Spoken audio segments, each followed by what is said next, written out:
అందరికీ నమస్కారం అండి. ఈరోజు వీడియో మన స్నాక్ రెసిపీ చాలా అద్భుతమైన టేస్ట్‌తో వచ్చిందండి. పిల్లల నుండి పెద్దవాళ్ళ వరకు ఎవరైనా చాలా ఇష్టంగా తినే రెసిపీ అండి ఇది. ఎవరు మిస్ కావద్దు. అలాగే మన వీడియో కూడా ఎక్కడ స్కిప్ చేయకుండా చూడండి. అంత టేస్ట్‌గా వచ్చిందిది. మీరు కూడా ఒకసారి ట్రై చేయండి. పెద్దల నుండి పిల్లల వరకు చాలా ఇష్టపడి తింటారండి. మరి లేట్ చేయకుండా మనం వీడియోలోకెళ్ళి ఎలా తయారు చేశానో చూద్దాం రండి. ముందుగా స్టవ్ వెలిగించి ప్యాన్ పెట్టుకొని 4 టేబుల్ స్పూన్ల వరకు ఆయిల్ వేసుకోవాలి. ఆయిల్ వేసుకున్న తర్వాత 1 టీ స్పూన్ గార్లిక్ సన్నగా తరుక్కొని వేయాలండి. ఇందులో వేయించుకొని బాగా కొద్దిసేపు వేపుకోవాలి. ఈ విధంగా దోరగా. ఒక మీడియం సైజ్ ఆనియన్ తీసుకొని సన్నగా తరుక్కోవాలండి. తరుక్కొని కొద్దిగా వేయించుకోవాలి. ఈ విధంగా ఆనియన్ అంతా ఫ్రై అయిపోయిన తర్వాత చిన్న సైజు టమాటాలు సన్న ముక్కలుగా తరుక్కొని ఇందులో వేసుకొని వీటిని కూడా బాగా వేపుకోవాలండి. ఇవి వేగడానికి కొద్దిగా టైం పడుతుంది కాబట్టి ఒక 2 నిమిషాల పాటు మూత పెట్టుకొని బాగా సిమ్లో పెట్టుకొని మంటని ఉడికించుకోవాలి.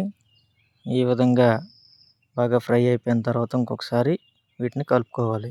ఈ విధంగా బాగా ఫ్రై అయిపోయిన దాంట్లో 1 టేబుల్ స్పూన్ కారం, 1/2 టేబుల్ స్పూన్ పసుపు, 1/2 table spoon salt, 1/2 table spoon chilli flakes, masala powder 1/2 table spoon వేసుకొని వీటన్నిటిని కూడా పచ్చివాసన పోయేంత వరకు బాగా కలుపుకోవాలి. మంట మటుకు లో ఫ్లేమ్లోనే ఉంచుకోవాలండి, గుర్తుపెట్టుకోండి. హై మటుకు చేయకండి, మాడిపోతుంది. ఈ విధంగా దగ్గరగా అయిపోతుందండి. పచ్చివాసన అంతా పోయి ఉంటుంది ఈ పాటికి. తర్వాత 4 పొటాటోస్, బాయిల్డ్ పొటాటోస్ బాగా ఉడకబెట్టుకున్న బంగాళదుంపలు తీసుకోవాలి. ఈ బాయిల్డ్ పొటాటోస్ని బాగా మనం మ్యాష్ చేసుకోవాలి. అంటే మెత్తగా మొత్తం అంతా తయారు చేసుకోవాలి. ఈ విధంగా తయారు చేసుకున్న బంగాళదుంప మిశ్రమాన్ని మొత్తం పక్కన పెట్టుకోవాలి. ఇప్పుడు ఈ మ్యాష్ చేసుకున్న పొటాటోలన్నీ కూడా ఈ ప్యాన్లో యాడ్ చేసుకోవాలి. యాడ్ చేసుకొని మొత్తం అంతా మసాలా అంతా కలిపేలాగా బంగాళదుంపలకు మొత్తం పట్టేలాగా మొత్తం అంతా కలిపేసుకోవాలి.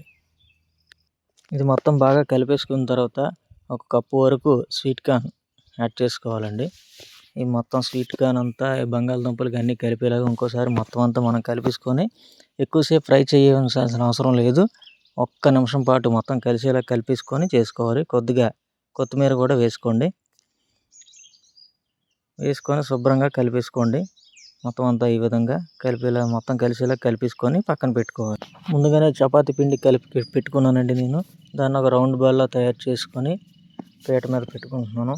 పెట్టుకొని దాని మీద పొడిపిండి మైదా కానీ లేదంటే ఈ గోధుమ పిండి కానీ జల్లుకొని మొత్తం అంతా కర్రతోనే రౌండ్గా ఒత్తుకోవాలండి. ఈ విధంగా తయారు చేసుకున్న చపాతీని ప్యాన్ పెట్టుకొని అందు మీద వేసి బాగా ఫ్రై చేసుకోవాలండి. ఆయిల్గా ఏం పోసుకోకూడదు. ఒక 60% వరకు రెండు పక్కల ఇలా ఈ విధంగా ఫ్రై చేసుకోవాలి. ఆయిల్ ఏం వేయకూడదండి. ఎందుకంటే మళ్ళీ దీని మీద మనం చపాతీ మీద మనం తయారు చేసుకున్న మిశ్రమం అంతా పెడతాం కాబట్టి ఎక్కువగా ఫ్రై చేయకూడదు. నేను చూపిస్తున్నట్టు చేయండి.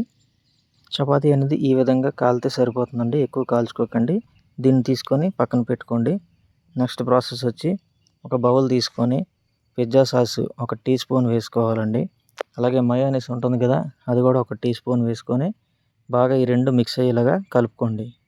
కలుపుకోవడం పూర్తయిన తర్వాత ఆ మిశ్రమాన్ని తెచ్చి ఈ చపాతీ మీద మొత్తం అంతా కలిసేలాగా అప్లై చేసుకోండి. చపాతీ మొత్తం చేసుకోవచ్చు. ఈ విధంగా ఎంత పెడితే అంత మీరు చేసుకోవచ్చు. ఎక్కువ కలిపాను సరిపోతుంది. ఎక్కువ తింటారంటే ఎక్కువ కలుపుకోవచ్చు, లేదంటే తక్కువ కలుపుకోవచ్చు. ఈ విధంగా మొత్తం అంతా కవర్ అయ్యేలాగా కలుపుకోవచ్చు, లేదంటే ఎడ్జెస్ వదిలేసైనా మీరు కలుపుకోవచ్చు, మీ ఇష్టం అది. సాస్ మొత్తం పూర్తయిన తర్వాత మొజరెల్లా చీజ్ ఈ విధంగా తురుముకొని సన్నగా 1 పార్ట్ వరకు వేసుకోవాలండి. ఈ వేసుకున్న తర్వాత మనం ఇందాక తయారు చేసి పెట్టుకున్నాం కదా బంగాళదుంప స్వీట్ కార్న్ మిశ్రమాన్ని ఒక సైడ్ మాత్రం ఈ విధంగా మీకు ఎంత పడుతుందో చూసుకొని క్వాంటిటీ బట్టి ఇలా మొత్తం వేసుకోవాలండి. ఈ మొత్తం అంతా వేసుకున్న తర్వాత మళ్ళీ ఇంకొకసారి మొజరెల్లా చీజ్ దాని మీద అప్లై చేసుకొని మొత్తం సరిపోయినట్టుగా కలుపుకొని వేసుకోవాలి మొత్తం అంతా. ఇప్పుడు ఈ చపాతీని జాగ్రత్తగా ఫోల్డ్ చేసుకోవాలి. అక్కడ కర్రీ కానీ ఈ చీజ్ కానీ బయటికి రాకుండా చుట్టూ ఎడ్జెస్ కూడా బాగా వత్తుకొని ఈ విధంగా ఫోల్డ్ చేసుకోవాలండి. ఈ విధంగా ఫోల్డ్ చేసుకున్న తర్వాత మళ్ళీ ప్యాన్ మీద మనం బటర్ వేసుకొని శుభ్రంగా కాల్చుకుంటే అదిరిపోయే స్నాక్ రెసిపీ మనకి రెడీ అయిపోతుంది.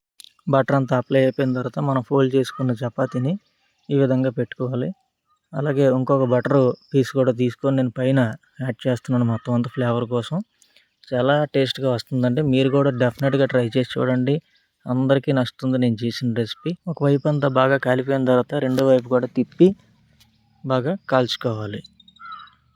ఈ రెసిపీకి బటర్ అంత ఎక్కువ పెడితే అంత టేస్ట్‌గా ఉంటుందండి. అందుకే టర్న్ చేసుకున్న తర్వాత కూడా నేను పైన బటర్ ఇలాగ ఈ విధంగా అప్లై చేసుకుంటున్నాను. మీరు కావాలంటే చేసుకోవచ్చు, లేదంటే స్కిప్ చేయొచ్చు. ఇంతేనండి, మన హెల్తీ స్నాక్ రెసిపీ రెడీ అయిపోయింది. చాలా టేస్ట్‌గా వచ్చిందండి. మీరు కూడా డెఫినెట్‌గా ట్రై చేయండి. పిల్లలు చాలా ఇష్టంగా తినే రెసిపీ అండి. పెద్దవాళ్ళు కూడా తింటారు. అలాగే మన ఛానల్ షేర్ చేయండి. ప్లీజ్. Thank you.